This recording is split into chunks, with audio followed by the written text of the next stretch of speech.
Bonjour Nisrine. Bonjour Khadija. Alors en ouverture de ce JT Afrique, la coopération sécuritaire entre le Maroc et le Gabon. Une coopération exemplaire que les deux États aspirent à renforcer. Le ministre marocain de l'Intérieur, Mohamed Hassad, est d'ailleurs à Libreville. Il a été reçu hier par le président gabonais Ali Bongo. Hassad est accompagné d'une forte délégation. Ce déplacement intervient sur haute instruction du souverain.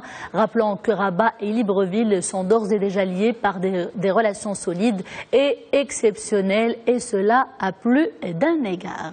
Toujours au Gabon, on notera cette initiative citoyenne qui vise à calmer les tensions politiques en cette période préélectorale. Tout à fait, Khadija. À l'initiative de la société civile, un manifeste pour la paix a été officiellement déposé hier dans des représentations d'organisations internationales au Gabon.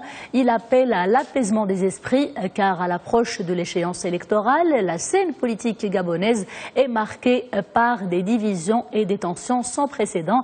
Les détails avec notre correspondant à Libreville, Ismaël Zé. La CSCG se sont investis du devoir de prévenir les risques de dérapage et de déroute du pays en cette période de pré-campagne électorale. Ses membres ont décidé de porter leur action plus haut et plus loin, quitte à frapper aux portes des représentants d'organismes internationaux basés à Libreville pour cette lecture symbolique sur site et le dépôt dans leurs locaux du manifeste dit de la paix. Une élection présidentielle n'est pas une lutte à mort. Elle ne peut donner lieu à l'embrigadement, à la surexcitation des populations par des procédés psychologiques. Elle doit être au contraire un espace libre, de libre expression, respectueux des hommes et de leur culture. La coalition de la société civile gabonaise fait campagne pour la préservation des acquis sociaux et la lutte contre les extrémismes dans les discours politiques. Nous appelons donc au ressaisissement, à la retenue de tous les acteurs politiques, majorité opposition, qui par des procédés psychologiques, par des slogans dangereux, voudraient propager la haine entre les Gabonais. N'importons pas chez nous ces méthodes. La société civile gabonaise, du moins la CSCG, dit se tenir aux côtés du peuple pour encourager un dialogue inclusif et citoyen entre toutes les forces vives de la nation. On reste au Gabon, Nisrine, et on va parler maintenant économie. Le pays vient de bénéficier d'une nouvelle aide, une aide importante de la Banque africaine de développement. Effectivement, Khadija, une aide d'1,5 milliard d'euros pour aider donc le Gabon à réaliser ses objectifs de développement économique. Mais la BAD impose ses conditions puisque le déboursement du financement se fera de manière progressive et dépendra de l'état d'avancement des projets proposés par Libreville.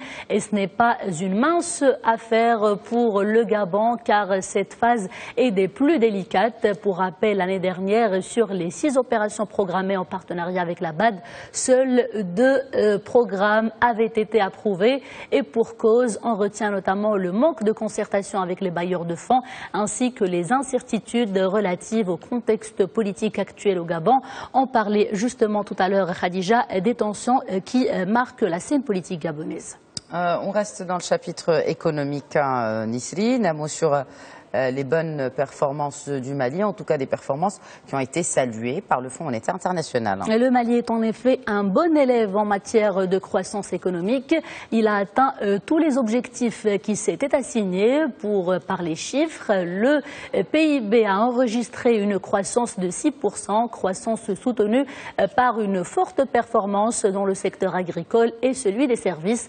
L'inflation est quant à elle restée faible à 1% seulement. Les recettes fiscales ont aussi augmenté d'1,75% par rapport à l'année dernière. Ce sont brièvement les indicateurs positifs qui ont valu au Mali, Khadija, cette reconnaissance internationale.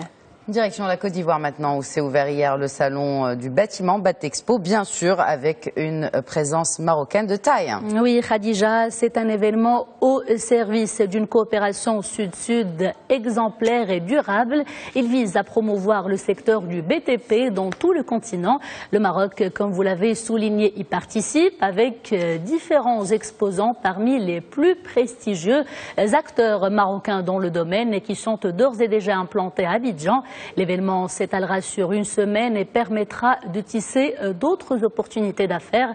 Il intervient d'ailleurs dans le cadre de la vision de Sa Majesté le roi Mohammed VI pour une coopération renforcée et mutuellement avantageuse avec les États africains. Et il n'y a pas que le secteur du BTP qui fait l'objet de coopération sud-sud, initiée notamment par le Royaume. Il y a aussi l'énergie et justement le bilan est positif de la caravane marocaine Action Lumière. Oui, Khadija, après avoir fait escale au Mali, au Cameroun et au Togo, cette caravane a enregistré un franc succès. Plus de 240 millions de dirhams de commandes ont été signées, en plus de 600 millions de dirhams de commandes qui sont en cours de négociation.